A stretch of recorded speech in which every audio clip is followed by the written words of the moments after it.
Well, good morning, gladiators. It's been a while, actually, about a year since my last face-to-face developer log, and some months since the last screen capture style director's commentary videos that I did for Swords and Sandals 5, which I found quite useful to sort of play through the game and talk about it with you.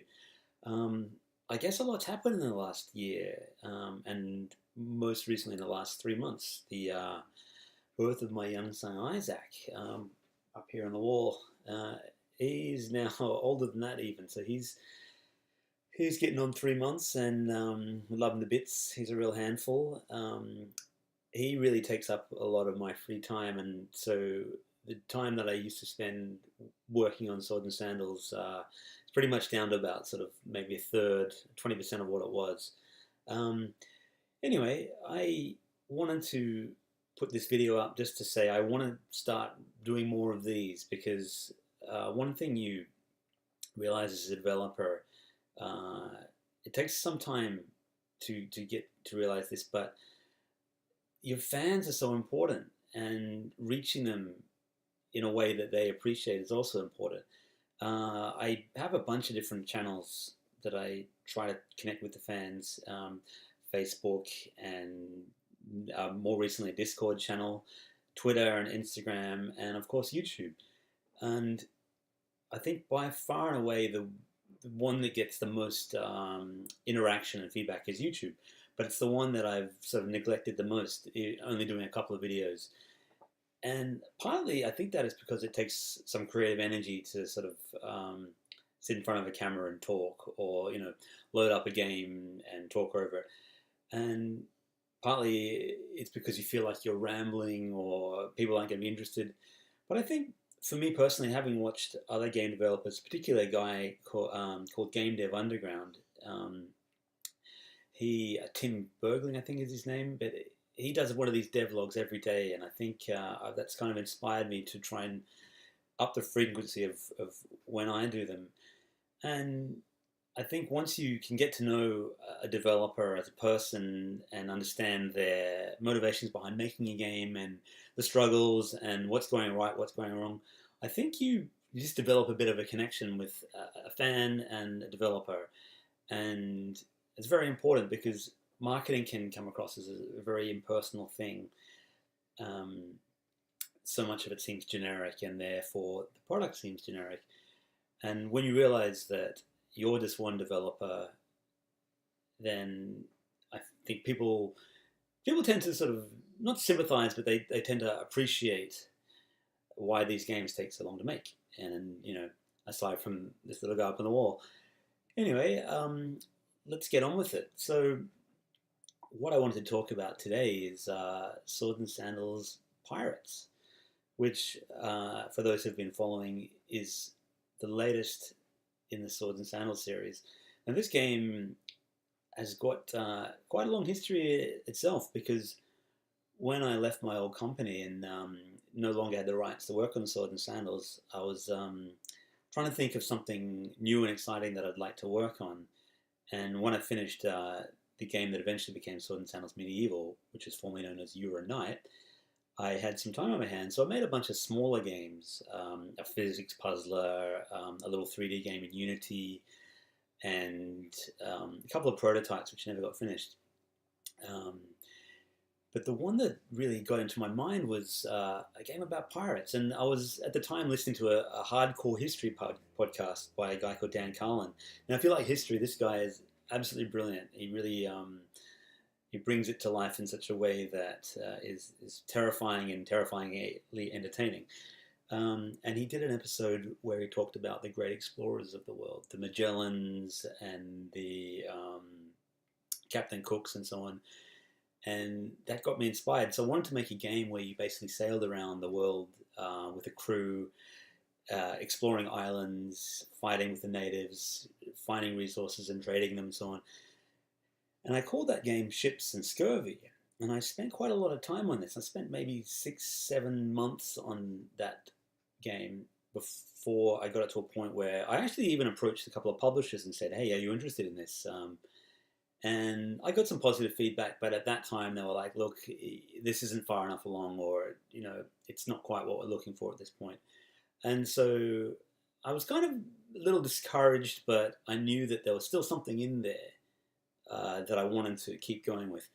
And then this game was completely playable. You had a captain and a crew, and the idea was that you've been betrayed by your last crew and wake up on a desert island with a coconut, and the coconut tells you, "Let's go get revenge on all those captains who betrayed you."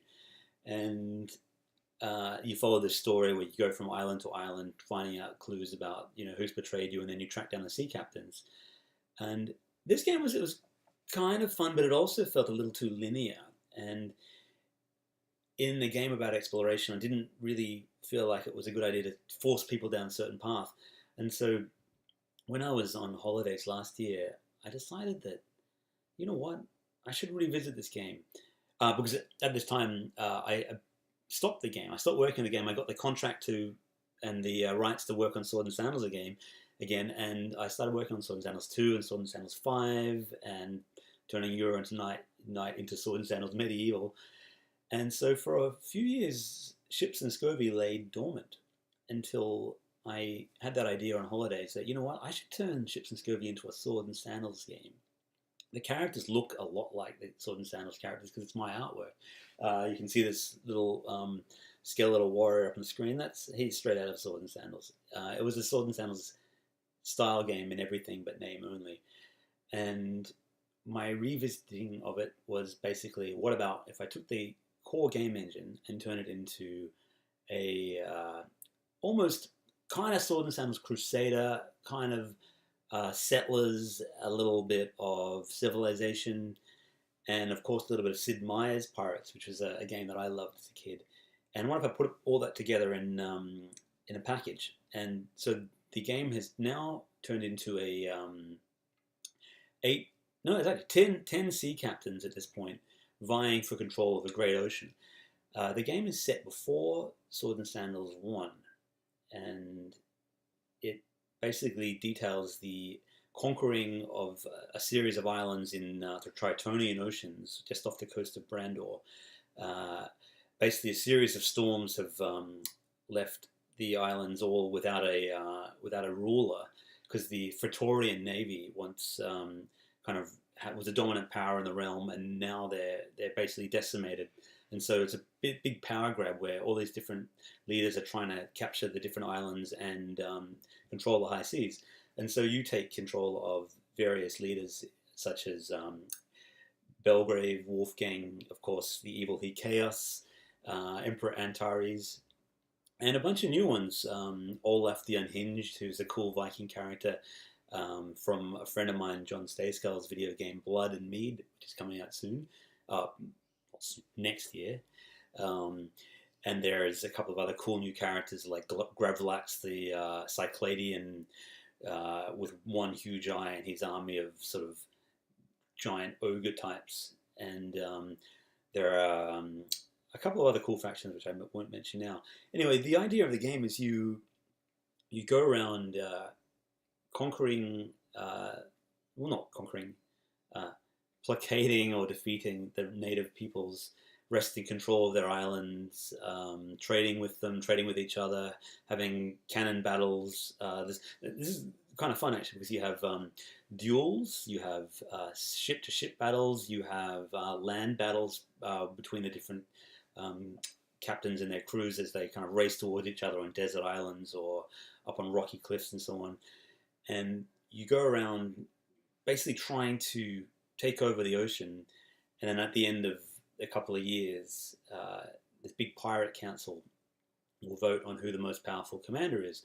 And you can win the game in a number of different ways, where you can be the most powerful captain, you could own the most islands, have the most troops, you could be the most beloved, you might be the richest, and all these different factors will play into people voting for you or against you.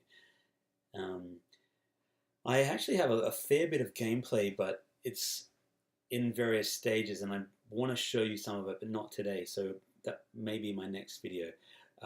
Because most of the game was actually built as far as the sea battles are built, the land battles are built, the sailing around and the islands and the adventures are all built but I had to break them all to rebuild it all in this new fashion. So it's hard to get a continuous sequence of gameplay together without it busting. So we'll do that soon. But I'm looking forward to people seeing this game because it's got a lot to it, and it's a lot of fun, and the music is great. It's by Adrian Galassi, who did the soundtrack for the last few Sword and Sandals games. I've got a bunch of new art for it, plus my own art. And if you liked SNS Crusader, I think you'll really enjoy this one. And it works great on mobile, and it's going to be coming out on Steam. The other reason for this devlog is I want to do more of these, and I want to for you to get to know a bit more about me, and I want to talk about game development in general, the process, and the motivation behind it, and the struggles, and what goes right, what goes wrong. And I want to show you some of my old games because I've been doing this now for many years. I got some games from when I was 19 or 18, back 20 plus years ago. I turned 40 last week or 2 weeks ago, so I'm a veteran, a grey-beard veteran, as you can see. And so I've got a lot of games. I've got a couple hundred games that I've built over the years, and I want to go through some of them and show you, just so you can see, where I've come from, and hopefully that will inspire you or, prove to you that anyone can do this. You just need, like any skill, you just need thousands and thousands of hours and willpower and a good idea. A good idea is only a small part of it, but it is part of it. This year I'm planning on doing a ton more Swords and Sandals. There is another game in the works called Swords and Sandals Adventures, which is a choose your own adventure style game book. That's only a small project. I'm sort of doing that to learn Unity, which after this game is finished, I'll be transitioning over. You can expect that game probably a few months after Pirates is released, so towards the end of the year. And I got a couple of other top secret projects, which I'm really excited about. I've been doing lots of design documents for, but they're not ready yet. Anyway, I look forward to doing a lot more of these videos, and if you're interested in finding a bit more about what goes on at Whiskeybarrel Studios, then please subscribe, and you'll get videos like this every couple of weeks or more frequently if I can do them. And please write comments below on what you would like to know from me, and I'll do my best to answer them in time. All right, next video will probably be some Ships and Swords and Sandals Pirates gameplay, so look forward to that. I'll speak to you soon. Cheers.